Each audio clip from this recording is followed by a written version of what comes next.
right, friends, Pastor Randy here. Welcome to Making It Simple. Always great to be with you. We're going to continue in our teaching, Watching Our Walk. Now, we ended off our last lesson talking about confidence. Now, one of the things that I want to make very clear, there is a big difference between confidence and arrogance. Confidence and being a jerk and snooty or whatever. Confidence simply means, I know. Confidence means I don't have any doubts. And see, when we walk in confidence, what that expresses about our faith is that I truly believe. It's not a skepticism. It's not a doubt. It's not a I'm not sure. It's not a well. It's a no. It is who I am. And that is so important as we walk out our faith. Again, watching our walk. Why? Because other people see it. Now, this is not a thing about impressing anyone. This is not about, hey, look at me and how great a believer I am. It's got nothing to do with that, because that's drawing attention to you.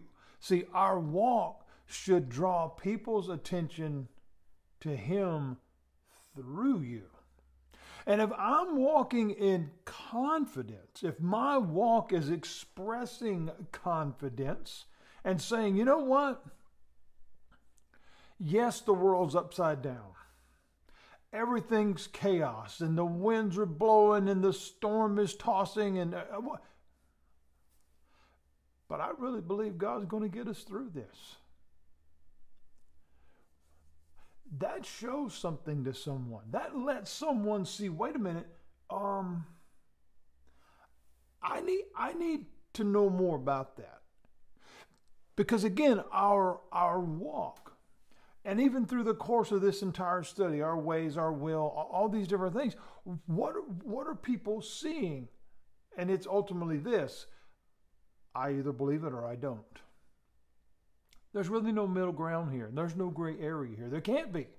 Not if indeed we are called to be lights, salt, all these different things that are effectual, that have an impact on others. Because if you don't believe it, or I don't believe that you believe it, why should I? It's like a salesman trying to get you to buy a product that they themselves would never buy. That's a hard job, because then you don't become believable.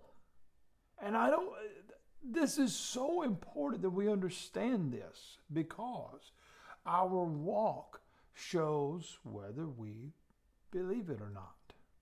That is not to say that we're not going to have moments of doubt. That is not to say that we're not going to have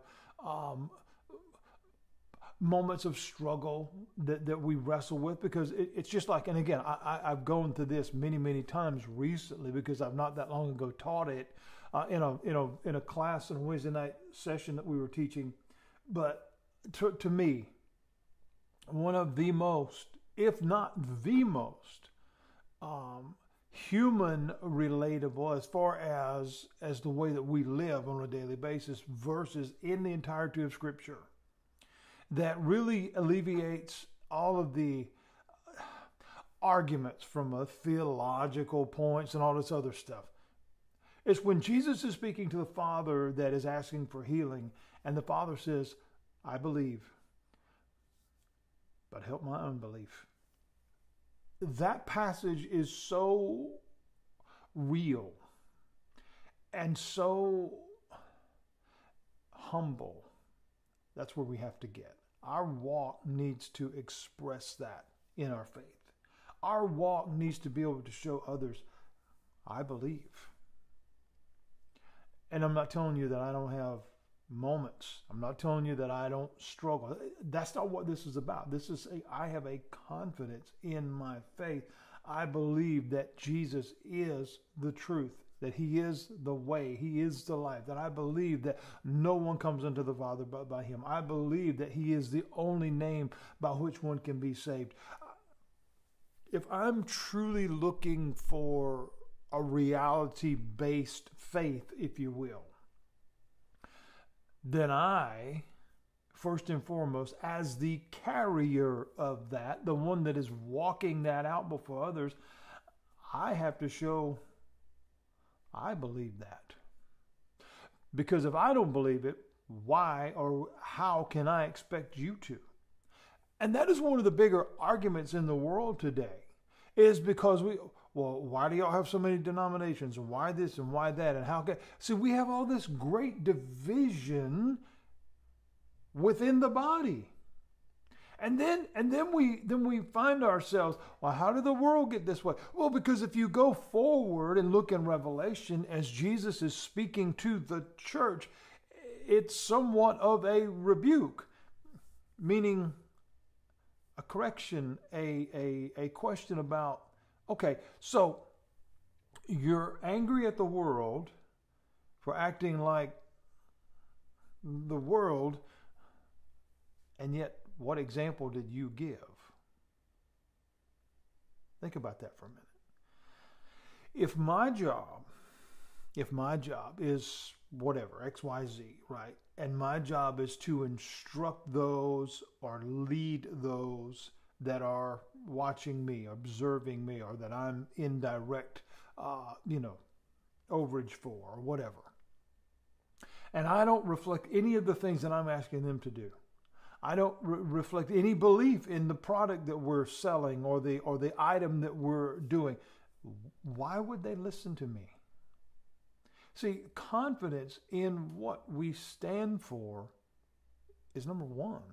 It's like being the captain of the team, the lead batter, the pitcher, the quarterback, whatever. If I think our team is terrible, and my walk shows that, in your press conferences and in your all these different things, our guys are terrible and they stink. And why would anybody believe in anything that we say?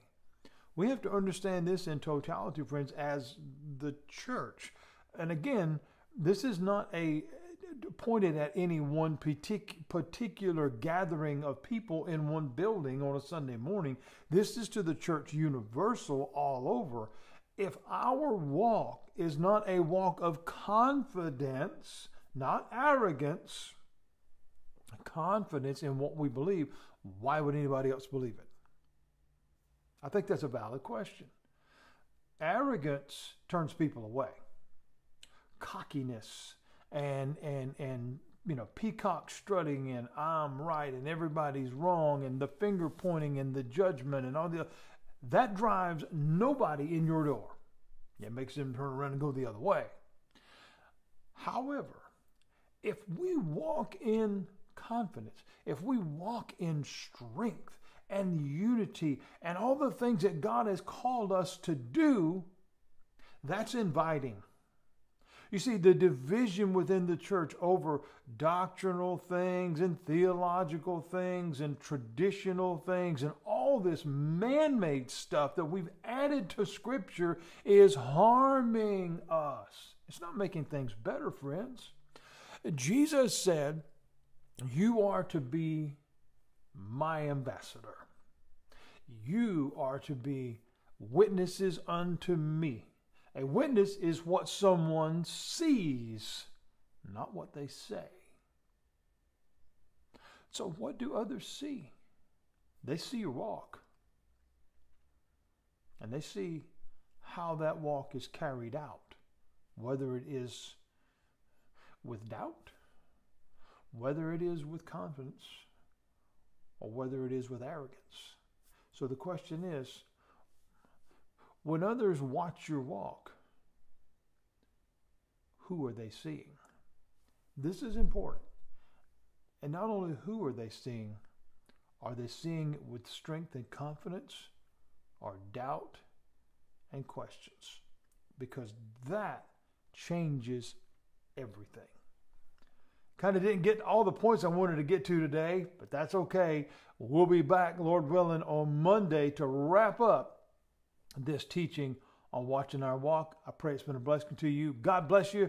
Have a great rest of the day and a great weekend. And Lord willing, I'll see you Monday.